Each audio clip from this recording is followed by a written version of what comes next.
வணக்க மக்களே. டிஆர்ஐ அகாடமியிலிருந்து இன்றைக்கான வகுப்பு என்ன பார்க்க போகிறோம் அப்படின்னா ஐஎன்எம், அதாவது இந்திய தேசிய இயக்கம். இதிலிருந்து டிஎன்பிசிலேருந்து கண்டிப்பாக 3 மார்க் வந்துடும். அதுக்கு மேலேயும் கேட்க வாய்ப்புகள் இருக்குது. ஸோ இது ரொம்ப ரொம்ப இம்பார்ட்டன்ஸ் கொடுத்து படிக்க வேண்டியது. இந்திய தேசிய இயக்கம் அப்படின்னா 1400லேருந்து 1947 இடைப்பட்ட காலத்தில் நிகழ்ந்த நிகழ்வுகளை தான் இந்திய தேசிய இயக்கம் அப்படின்னு சொல்கிறோம். இந்திய தேசிய இயக்கம் அப்படிங்கிறத இந்த ஒரே வீடியோவில் நம்ம மொத்த கதையையும் ஒரே வீடியோவில் பார்த்துட்டோம் அப்படின்னா அடுத்த வர நாட்களில் நம்மளுக்கு எளிதாக இருக்கும் படிக்க. ஸோ இதோட முன்கதை என்னங்கிறது ஃபுல்லாக பார்த்துடலாம். இந்திய தேசிய இயக்கத்தை 3 காலகட்டங்களாக பிரிக்கலாம். முதல் காலகட்டம் 1400 முதல் 1757 வரை முதல் காலகட்டத்தை பிரிக்கலாம். இந்த காலகட்டத்தில் தான் ஐரோப்பியர்கள், அதாவது ஐரோப்பா கண்டத்தில் வசித்த மக்களை தான் ஐரோப்பியர்கள் அப்படிங்கிறோம். இந்த ஐரோப்பியர்கள் எதற்காக இந்தியா வந்தார்கள் அப்படின்னா இந்தியாவில் இருக்கக்கூடிய வளங்களை கொள்ளையடிப்பதற்காக, சுரண்டுவதற்காக தான் ஐரோப்பியர்கள் இந்தியா வந்தார்கள். இந்த ஐரோப்பியர்கள் யார் யார் அப்படின்னா போர்ச்சுகீசியர்கள், டச்சுக்காரர்கள், பிரெஞ்சுக்காரர்கள், டேனியர்கள், ஆங்கிலேயர்கள். இந்த 5 பேரும் சேர்ந்தவர்கள் தான் ஐரோப்பியர்கள் அப்படிங்கிறோம். போர்ச்சுகீசியர்கள் 1498ஆம் வருடமும், டச்சுக்காரர்கள் 1602வது வருடமும், பிரெஞ்சுக்காரர்கள் 1616வது வருடமும், டேனியர்கள் 1664ஆம் வருடமும், டேனியர்கள் 1616ஆம் வருடமும், ஆங்கிலேயர்கள் 1600வது வருடமும் வந்திருப்பார்கள். இதில் நம்ம ரொம்ப தெளிவாக தெரிஞ்சுக்கிற வேண்டியது யார் அப்படின்னா ஆங்கிலேயர்கள். ஏன்னா இவங்களுடைய ஆட்சி கீழே தான் நம்ம 250 ஆண்டுகள் அடிமைப்பட்டு கிடந்தோம். ஸோ ஆங்கிலேயர்களை பற்றி நம்ம தெளிவாக தெரிஞ்சுக்கிறோம்.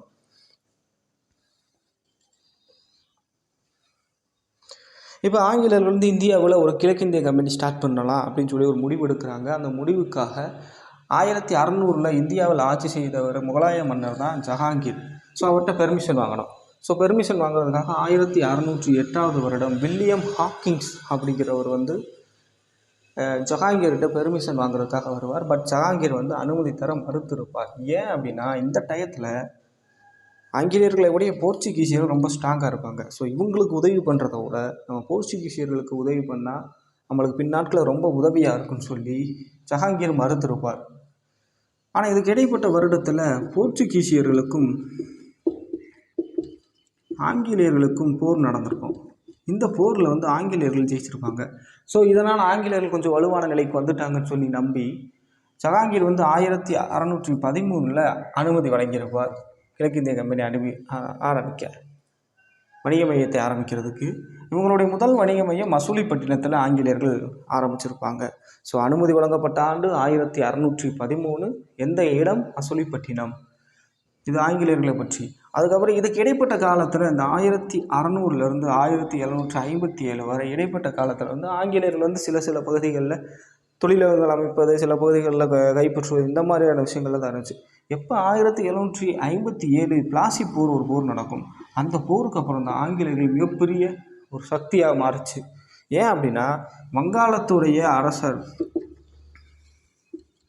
சிராஜ் உத்தவுலாவை எதிர்க்கிறதுக்காக கிழக்கிந்திய கம்பெனி ராபர்ட் கிளைவ் அப்படிங்கிற ஒரு போர் தளபதியை அனுப்பிச்சு வைப்பாங்க.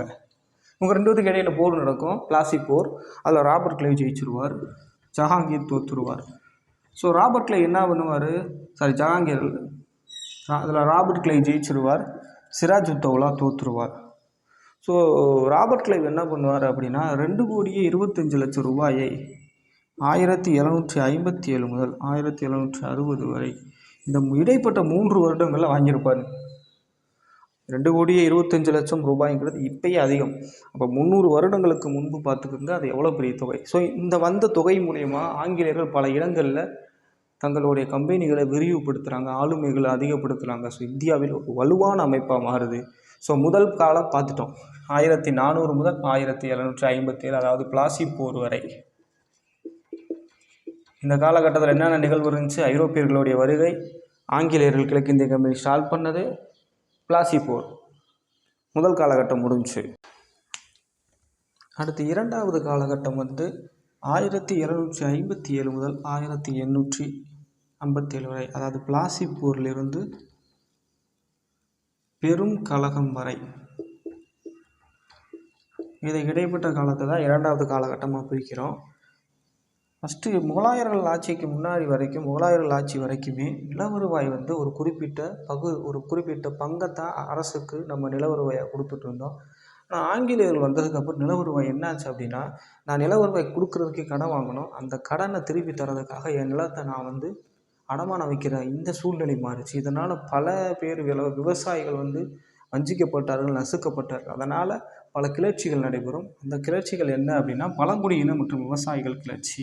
எங்கெங்கே நடந்திருக்கு அப்படின்னா, ஃபராசி இயக்கம் 1818, கோல் கிளர்ச்சி 1831, சாந்தல் கிளர்ச்சி 1855, அதே மாதிரி முண்டா கிளர்ச்சின்னு சொல்லி 1884, இந்த மாதிரி பல கிளர்ச்சிகள் நடந்திருக்கும். இதெல்லாம் ஒரு காரணம். அடுத்து இந்த டயத்தில் வந்து ஆங்கிலேய கிழக்கிந்திய கம்பெனி வந்து பல இந்திய உரிய கலாச்சாரங்களில் தலையிடும். ஸோ இது வந்து ஆங்கிலேயர்கள் மீது இந்தியர்களுக்கு கோபம் வர மிக முக்கிய ஒரு காரணமாக இருந்துச்சு. அந்த டயத்தில் வந்து சமூக சமயம் சீர்திருத்த இயக்கங்கள் பல வந்துச்சு. ஏன்னா மக்களிடம் இருந்த மூட நம்பிக்கைகளை முதல்ல நம்மளுக்குள்ளே நம்ம சரி பண்ணணும்னு சொல்லி பல சமூக சமய சீர்திருத்தங்கள் வந்துச்சு. எடுத்துக்காட்டு ராஜா ராம்மோகன் ராய் உடைய பிரம்ம சமாஜம் 1828 இந்த மாதிரி. ஸோ சமூக சமய சீர்திருத்தம் மிக முக்கிய பங்கு வகிச்சிச்சு. அடுத்து சரி, பெருங்கழகம் உடனே நடந்துருச்சான்னு கேட்டால் இல்லை. பெருங்கழகம் நடைபெறுவதற்கு மிக முக்கியமான பல காரணங்கள் இருக்குது. அந்த காரணங்கள் என்னென்ன அப்படிங்கிறத பார்ப்போம். ஃபஸ்ட்டு மேலாதிக்க கொள்கை. ஆங்கிலேயர்கள் இந்தியர்கள் மீது திணிக்கப்பட்ட மேலாதிக்க கொள்கை தான் முதல் காரணம். மேலாதிக்க கொள்கை அப்படின்னா என்ன அப்படின்னா, அவங்க எடுக்கிற முடிவு நம்ம கட்டுப்பட்டு தான் ஆகணும். அதுதான் மேலாதிக்க கொள்கை. அடுத்து நிலவருவாய் முறை. நான் சொன்னேன் இல்லையா, நிலவருவாய் இன்னொரு முக்கியமான விஷயம். ஆங்கிலேயர் வருவதற்கு முன்னாடி நிலம் ஒருவருக்கு, இந்த நிலம் இவருக்கு தான் சொந்தம் அப்படிங்கிறது இல்லை. இப்போ நம்ம ஒருத்தருடைய பேரில் லேண்ட் வாங்குறோம் இல்லையா, பதிஞ்சு. இந்த முறையை அறிமுகப்படுத்தியது யார் அப்படின்னா ஆங்கிலேயர்கள் தான். ஆங்கிலேயர்கள் அறிமுகப்படுத்தினது. அடுத்து வாரிசு இழப்பு கொள்கை ரொம்ப முக்கியம். 1848ஆம் ஆண்டு டல்ஹவுசி பிரபு இவர் தான் வாரிசு இழப்பு கொள்கை அறிமுகம் செய்திருப்பார். அதாவது வாரிசு இழப்பு கொள்கை அப்படின்னா என்ன அப்படின்னா, ஒரு பகுதியில் ஆட்சி செய்யக்கூடிய மன்னருக்கு புதல்வர்கள் பிறக்கலை இல்லை அப்படின்னா அவருடைய சொத்துக்கள் அனைத்தும் அரசுக்கே சொந்தம் அப்படின்னு சொல்லி டல்ஹவுசி பிரபு வாரிசு இழப்பு கொள்கையை கொண்டு வந்திருப்பது மிகப்பெரிய ஒரு அந்த டயத்தில் பேசும் பொருளாக இருந்துச்சு. அடுத்து ஒருதலை பட்சம். அந்த டயத்துலேயுமே கிழக்கிந்திய இராணுவத்தில் வந்து இந்திய சிப்பாய்கள் அதிகமாக இருந்தார்கள், நிறைய திறமை வாய்ந்தவர்கள் இருந்தார்கள். இருந்த போதிலும் அவர்கள் உயர் அதிகாரிகளாக ப்ரொமோஷன் கொடுக்கல, வேண்டும் என்று வஞ்சிக்கப்பட்டார்கள். ஒருதலை பட்சம். அடுத்து ரொம்ப முக்கியம், புரட்சி உடனடியே நடக்க மிக மிக மிக முக்கியமான ஒரு காரணம் வந்து புதிய ரக துப்பாக்கிகள் அறிமுகம். அது என்ன சார் புதிய ரக துப்பாக்கிகள் அப்படின்னா, புதுசாக ஒரு துப்பாக்கி என்ஃபீல்டு ரக துப்பாக்கி அறிமுகம் செய்வாங்க. அந்த துப்பாக்கியில் லோட் பண்ணுறதுக்கு, புல்லட் லோட் பண்ணுறோம் இல்லையா, அதில் வந்து லோட் பண்ணுற அந்த இதை ஒரு பவுச்சை எடுக்கிறதுக்கு பல்லால் வாயால் கடிச்சு தான் அதை ஓப்பன் பண்ணணும். சரி, இதில் என்ன பிரச்சனை அப்படின்னா, அந்த பவுச்சில் தடவப்பட்ட கொழுப்பு வந்து பன்றி மற்றும் பசுவினுடைய கொழுப்பு. இங்கே தான் பிரச்சனையே. ஏன் அப்படின்னா, இந்துக்கள் வந்து பசுவை தெய்வமாக பார்க்குறாங்க. ஸோ அவங்க அதை செய்ய மாட்டாங்க. முஸ்லீம்கள் வந்து பன்றி அருவருக்கத்தக்க ஒன்றாக பார்க்குறாங்க. ஸோ அவங்களும் அதை செய்ய மாட்டாங்க. இது மிக முக்கிய ஒரு காரணமாக இருந்துச்சு. ஆனால் இது அவங்க சிப்பாய்கள் போய் எடுத்து சொல்கிறாங்க கிழக்கிந்திய கம்பெனிகிட்ட, இது சரியில்லை அப்படின்னு சொல்லி. அவங்க அதை பெருசாக எடுத்துக்கிறல. இதெல்லாம் ஒரு காரணமானு சொல்லி விட்டுட்டாங்க. ஆனால் இந்த காரணம் தான் பெருங்கழகம் நடக்க வினை ஊக்கியாக இருந்துச்சு. புதிய ரக துப்பாக்கிகள். அப்படி முதல்ல புரட்சி வெடித்த இடம் வந்து பாராக்பூர். மங்கள் பாண்டே இவர் தான் பாராக்பூரில் இந்த புதிய ரக துப்பாக்கிகளை என்னால் பயன்படுத்த முடியாது, இது என்னுடைய மரபுக்கு அகைன்ஸ்டாக இருக்குன்னு சொல்லி புரட்சி முழங்குவார். அதே மாதிரி அவங்க தூக்குலையும் போட்டிருப்பாங்க. அப்புறம் 1857 பல பெரும் கழகங்கள் நடைபெற்றதெல்லாம் அடுத்து விரிவான வகுப்புகளை பார்ப்போம். இப்போதைக்கு உங்களுக்கு தெரிஞ்சுக்கிட்டால் போதும். அப்புறம் 1857 நவம்பர் மாதம் கழகம் ஆங்கிலேயர்கள் வந்து கைப்பற்றி ஒடுக்கப்பட்டிருக்கும். அடுத்து 1858 நவம்பர் 1ஆம் தேதி, இதுவரைக்கும் நம்ம கிழக்கிந்திய கம்பெனிக்கு ஆட்சியில் இருந்தோம். 1858 நவம்பர் 1ஆம் தேதி நம்ம காலனி ஆட்சிக்கு மாறணும். விக்டோரியா மகாராணி ஒரு பேரறிக்கை விடுவாங்க, இனிமேல் இந்தியா வந்து கிழக்கிந்திய கம்பெனி ஆட்சி இல்லை, எங்களுடைய காலனி ஆட்சி அப்படின்னு சொல்லி அறிவிச்சிருப்பாங்க. ஸோ எந்த வருடம் இந்திய காலனி ஆட்சியின் கீழ் வந்தது அப்படின்னா 1858 நவம்பர் மாதம் 1ஆம் தேதி. ஸோ பார்த்துட்டோம். ரெண்டாவது காலகட்டம் என்ன அப்படிங்கிறத பார்க்கலாம். பிளாசி போரிலிருந்து பெருங்கழகம் வரைக்கும் நடைபெற்ற இந்த காலகட்டத்தை தான் நம்ம இரண்டாவது காலகட்டம் அப்படிங்கிறோம். நில வருவாய் முறையில் மாற்றம் கொண்டு வராங்க. அதனால் பல விவசாயிகள் பழங்குடியின மக்கள் கிளர்ச்சியில் இறங்குறாங்க. சமூக சமய சீர்திருத்தம் அந்த டயத்தில் நல்லா ஃபேமஸ் ஆகுது. மக்களுக்கு நல்ல போதனைகளை சொல்லுது. அடுத்து மேலாதிக்க கொள்கை, வாரிசு இழப்பு கொள்கை, புதிய ரக என்ஃபீல்டு ரக துப்பாக்கி அறிமுகம் செஞ்சதுனால அது மிகப்பெரிய அளவில் பிரச்சனையாக வெடிக்குது. அந்த பிரச்சனைகள் என்னென்ன அப்படிங்கிறத பார்க்கலாம். அதே மாதிரி 1858 நவம்பர் மாதம் 1ஆம் தேதி மேலாதிக்கம், அதாவது காலனி ஆட்சியாக மாறுது இந்தியா. அடுத்து மூன்றாவது காலகட்டம், ரொம்ப முக்கியமான காலகட்டம். இந்திய தேசிய இயக்கத்திலிருந்து 90% கேள்விகள் இதிலிருந்து தான் கேட்பாங்க. ஸோ இது ரொம்ப முக்கியம். என்னங்கிறத பார்த்துலாம். நான் முன்னாடியே சொன்னோம், ரெண்டாவது காலகட்டத்திலையும் முதல் காலகட்டத்திலையும் பார்த்தோம். ரெண்டாவது காலகட்டத்தில் என்ன பார்த்தோம்? சில சின்ன சின்ன இயக்கங்கள் நடைபெறும். அது மிகப்பெரிய அளவில் வெற்றி பெறாமல் ஆங்கிலேயர்களை தோற்பதற்கு காரணம் என்ன அப்படின்னா, இந்திய அளவில் ஒரு மிகப்பெரிய இயக்கம் இல்லை.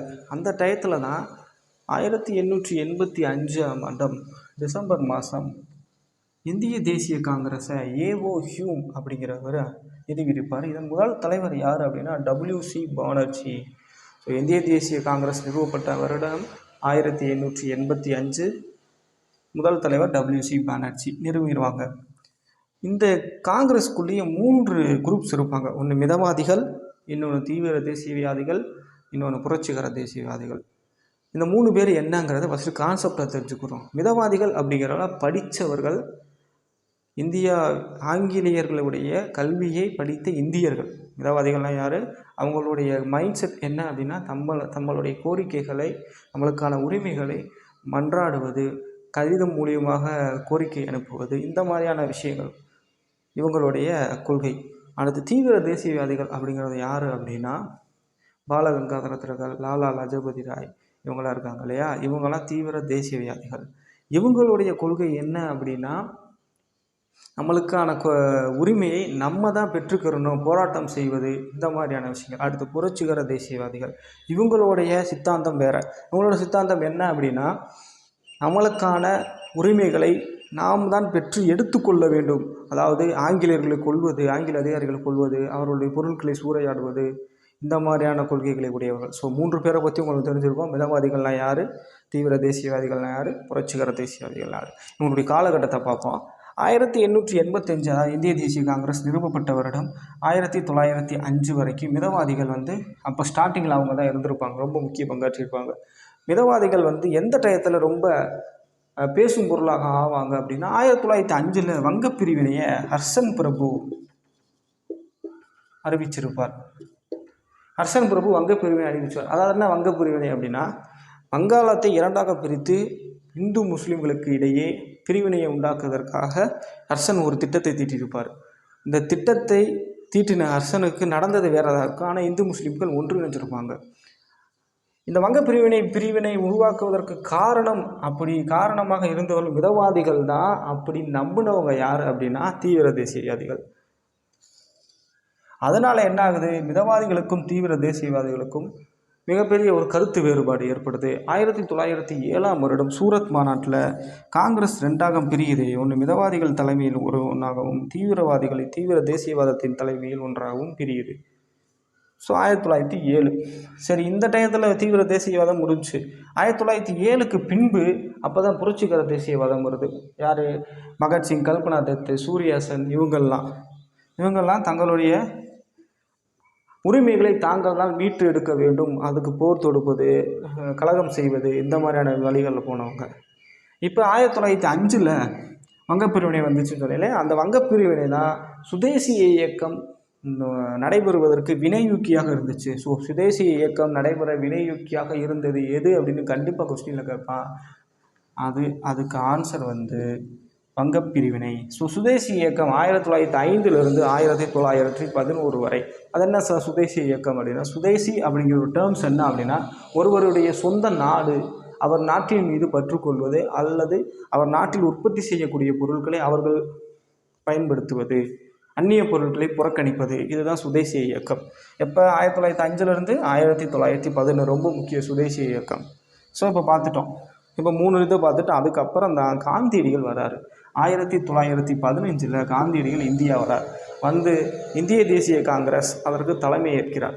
1915 இந்திய தேசிய காங்கிரஸ் தலைமை ஏற்கிறார். அதுக்கு முன்னாடி காந்தியடிகள் தென்னாப்பிரிக்காவில் இனவெறிக்கு எதிராக போராட்டம் நடத்தி அதில் வெற்றி பெற்றுவார். ஸோ அங்கே சத்தியாகிரகம் அப்படிங்கிற ஒரு அகிம்சை முறையை கையாண்டிருப்பார். அதவே நம்ம இங்கே பயன்படுத்தலாம் சொல்லி 1915 முதல் 1922 வரைக்கும் நல்லா தான் போயிட்டுருக்கோம். எங்கே பிரச்சனை ஆரம்பிக்கும் அப்படின்னா 1922 சௌரி சௌரா அப்படிங்கிற ஒரு இடத்துல ஒரு போராட்டம் அகிம்சை முறை நடந்துகிட்ருக்கு. அப்போ என்ன பண்ணுவாங்க, ஆங்கிலேயர்கள் நம்ம கலகக்காரர்களை அடித்து தாக்குதல் பண்ணுவோம். இதனால் கோவப்பட்ட கலகக்காரர்கள் ஆங்கிலேயர்களை விரட்டி போய் 22 காவல் அதிகாரிகளை காவல்துறைக்குள்ளேயே வச்சு தீயிட்டு கொளுத்திடுவாங்க. 22 போலீஸ்காரர்கள் இறந்து போயிடுவாங்க. இதனால் அதிர்ச்சி அடைந்த காந்தியடிகள் 1922 சத்தியாகிரகத்தை திரும்ப வாபஸ் பெற்றுவார்.